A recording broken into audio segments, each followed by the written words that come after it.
Hi guys, இன்றைக்கி நான் வந்து பீஸும் பேபிகார்னும் போட்டு ஒரு புலாவ் பண்ண போகிறேன். இது ரொம்ப டேஸ்டியாக இருந்தது. குழந்தைங்களுக்கு ஸ்கூலுக்கு லஞ்ச் பாக்ஸ்க்கு அப்புறம் ஆஃபீஸ்க்கு எடுத்துகிட்டு போகலாம்.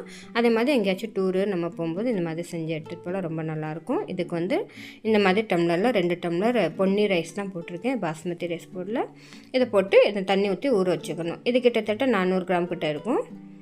இப்போ வந்து குக்கரில் வந்து ஒரு கரண்டி ஆயிலும் 1 டேபிள் ஸ்பூன் நிறையா கீயும் போடணும், நெய் போட்டு சூடானதுக்கப்புறம் சோம்பு 1/2 டீஸ்பூன், பட்டை 1, லவங்கம் 3, ½ ஸ்டார் போட்டு 2 பே லீஃப் இதில் ஆட் பண்ணி இந்த எல்லாத்தையும் போட்டு இப்போ எண்ணெயில் பொரிஞ்ச விடுங்க. பொரிஞ்சதுக்கப்புறம் ஒரு பெரிய ஆனியனை இந்த மாதிரி நீட்டை வைஸ் கட் பண்ணிவிட்டு அதில் ஆட் பண்ணிக்கோங்க. இப்போ அந்த ஆனியன் கொஞ்சம் வதங்கினதுக்கப்புறம் ginger garlic paste 1 tablespoon போட்டிருக்கேன். உங்களுக்கு தேவைப்பட்டால் 2 போட்டால் இன்னும் நல்லாயிருக்கும், போட்டுக்கலாம்.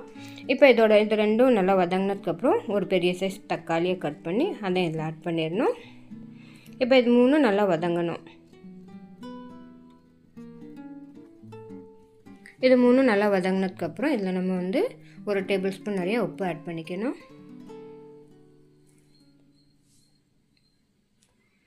இப்போ இது நல்லா வதங்கினதுக்கப்புறம் இதில் 1 கப் பேபிகார்ன் இந்த மாதிரி கட் பண்ணி போட்டுக்கோங்க. அதுக்கப்புறம் 1 கப் க்ரீன் பீஸ் இதை இதில் ஆட் பண்ணிக்கலாம். இப்போ இது எல்லாத்தையும் போட்டு ஒன்றா வதக்கணும். இது 1 நிமிஷம் வதங்கினதுக்கப்புறம் நம்ம இதில் வந்து குழம்பு மிளகாய் பொடி இருக்கு இல்லையா, அதை ஆட் பண்ணணும்.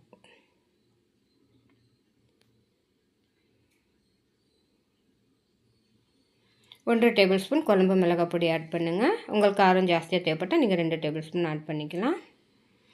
அப்புறம் ஒரு 1/4 ஸ்பூன் வந்து நம்ம காஷ்மீரி ரெட் சில்லி பவுடர் போட்டுக்கோங்க. கலர் கொஞ்சம் நல்லா வரும். குழம்பு மிளகாய் பொடியில் வந்து மஞ்சள் எல்லாமே மிக்ஸாக இருக்கிறதுனால தனியாக போடல. இப்போ நீங்கள் தனித்தனியாக ஆட் பண்ணுன்னா 1/4 ஸ்பூன் மஞ்சள் ஆட் பண்ணிங்க. இப்போ நம்ம அந்த ஊற வச்ச ரைஸை வாஷ் பண்ணிவிட்டு இதில் ஆட் பண்ணிக்கணும். இப்போ ரைஸோடு சேர்த்து இந்த மசாலாலாம் போட்டு வதக்கணும். இது ஒரு நிமிஷம் வதங்கினதுக்கப்புறம் நம்ம இதில் வந்து இப்போ நான் 2 டம்ளர் ரைஸ் எடுத்திருக்கேன் இல்லையா, 3/4 டம்ளர் தண்ணி எடுத்தால் போதும்.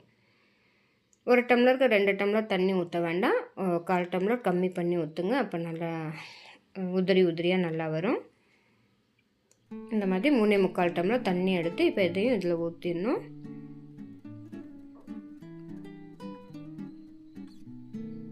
ஊற்றி இதை நல்லா கிண்டி விட்டுக்கோங்க. உப்பெல்லாம் செக் பண்ணிக்கோங்க, இது உங்களுக்கு உப்பு கரெக்டாக இருக்கான்ட்டு. தேவைப்பட்டால் இன்னும் கொஞ்சம் எக்ஸ்ட்ரா உப்பு ஆட் பண்ணிக்கலாம்.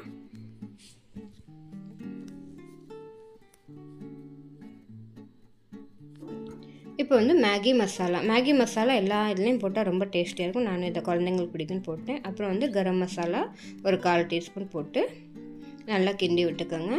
மேகி மசாலா ஆல்ரெடி கொஞ்சம் உப்பு இருக்கும், அதனால் பார்த்து போடணும் உப்பெல்லாம்.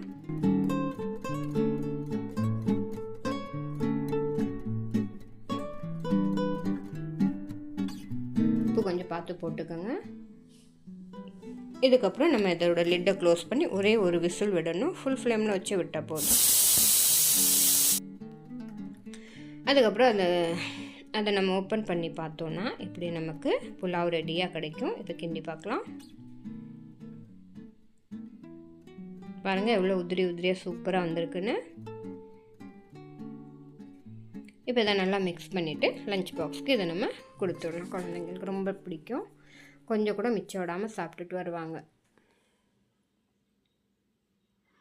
ஓகே ஃப்ரெண்ட்ஸ், என்னோடய வீடியோ உங்களுக்கு கண்டிப்பாக பிடிச்சிருக்கும்னு நினைக்கிறேன். என்னோடய சேனலை சப்ஸ்கிரைப் பண்ணுங்கள், லைக் பண்ணுங்கள், ஷேர் பண்ணுங்கள். ஓகே ஃப்ரெண்ட்ஸ், பாய் பாய்.